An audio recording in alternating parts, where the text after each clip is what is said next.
1998. World War II was the main attraction on screen, while off-screen Hollywood titans fought a battle of their own. It was an uncivil war that raged on until the final award was handed out on Oscar night.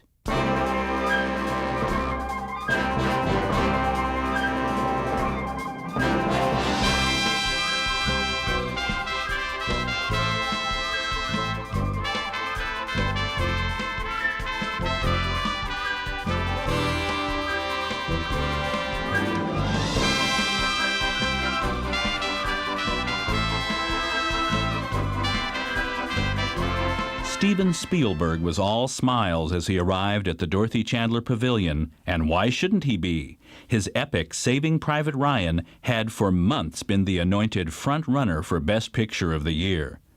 Spielberg was so proud of his achievement that he consented to be interviewed at a press junket for the first time in 18 years. You know, I pretty much, made this movie for the veterans. I made this movie, not so much to make a big commercial hit, for audiences to sort of tell me, how they'd like this film made for them. But I made this movie really as a memorial to all the kids 54 years ago who fought that war. And in order to do that, I had to think about them more than anybody else. I had to acquit their experiences as accurately as possible, and I had to risk the rest. A different kind of risk was on the mind of Best Actor nominee Tom Hanks. Well, there's a definite hazard there that you have to be aware of, and you're going to trust the armorers and the stunt guys and the special effects guys. And they tell you, please don't step here because there's an air mortar underneath here that's going to send a guy flying. Be careful about this because there's this air ram here that's going to send a guy flying. We have our squibs lined up right here. Just so you know, behind you we have some mortars that are going off. And so you take note of what that is because in all honesty, you could be somewhere. Now, they're very good about setting stuff off. But even so, there's sand and rocks and pebbles that are suddenly become projectiles, and you got to be careful of that. There's hot things flying through the air, and sometimes they literally land down the collar of your shirt, and you got to kind of you can't go, ow, I have a hot thing in my shirt. You got to incorporate it into the course of the movie. All told, 3 of the year's Best Picture nominees were set during World War II. Terrence Malick came out of retirement to write and direct The Thin Red Line, while Roberto Benigni, an Italian comic who wrote, directed, and starred, came out of left field to charm Hollywood as he promoted Life is Beautiful, a comedy set in a Nazi concentration camp. Some critics were aghast, but Harvey Weinstein, the rotund head of Miramax Pictures, was a master salesman who managed to convince the Academy to nominate Benigni and his film for a total of 7 Oscars, 3 of them for Benigni himself. Miramax had an even better movie and a bigger plan for the Academy. Shakespeare in Love, a whimsical romance starring Joseph Fiennes as none other than William Shakespeare and Gwyneth Paltrow as the woman he falls in love with. Paltrow personified the new generation of stars that included the previous year's Oscar-winning screenwriters Matt Damon and Ben Affleck. She even dated Affleck. And before that, she was with Brad Pitt, who was never shy about critiquing her work. He's very, very good about that. I mean, because we depend on each other to be very open and frank about it. Harvey Weinstein saw great potential in both Paltrow and Shakespeare in Love, and he set out very deliberately to win Oscars for both of them. But first he'd have to unseat Saving Private Ryan as the Oscar frontrunner. And that meant declaring war on Steven Spielberg and his DreamWorks studio. This battle was fought in the pages of the Hollywood trade papers, with each studio spending millions of dollars on ads designed to influence Academy voters. When nominations were announced, Saving Private Ryan got 11, while Shakespeare in Love picked up 13. The 5th nominee for Best Picture was Elizabeth, starring Best Actress nominee Cate Blanchett.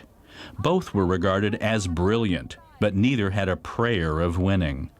But hope springs eternal, especially among Oscar nominees, including the openly gay Ian McKellen, up for Gods and Monsters, Nick Nolte for Affliction, and Edward Norton for American History X.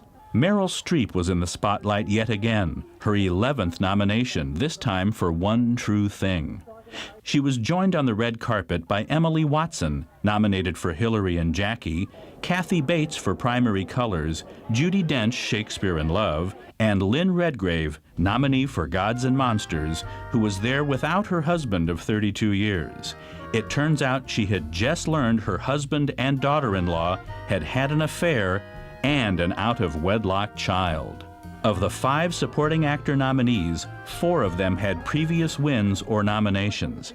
Robert Duvall up this year for A Civil Action, Jeffrey Rush for Shakespeare in Love, Ed Harris in The Truman Show, and Billy Bob Thornton for A Simple Plan.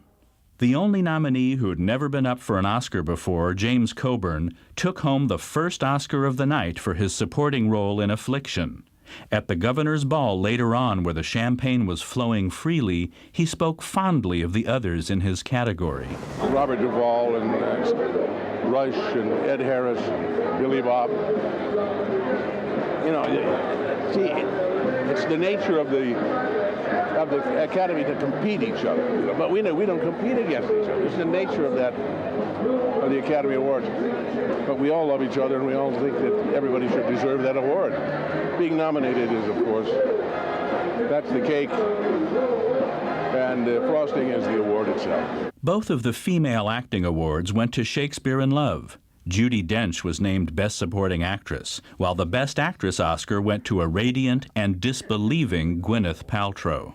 Look, I don't even remember what I had. The whole thing is like a dream. I don't remember it at all. It's just kind of a fantasy. It's a dream. I can't believe I'm here. It doesn't seem real to me right now. I have a lot of dreams that I have yet to realize.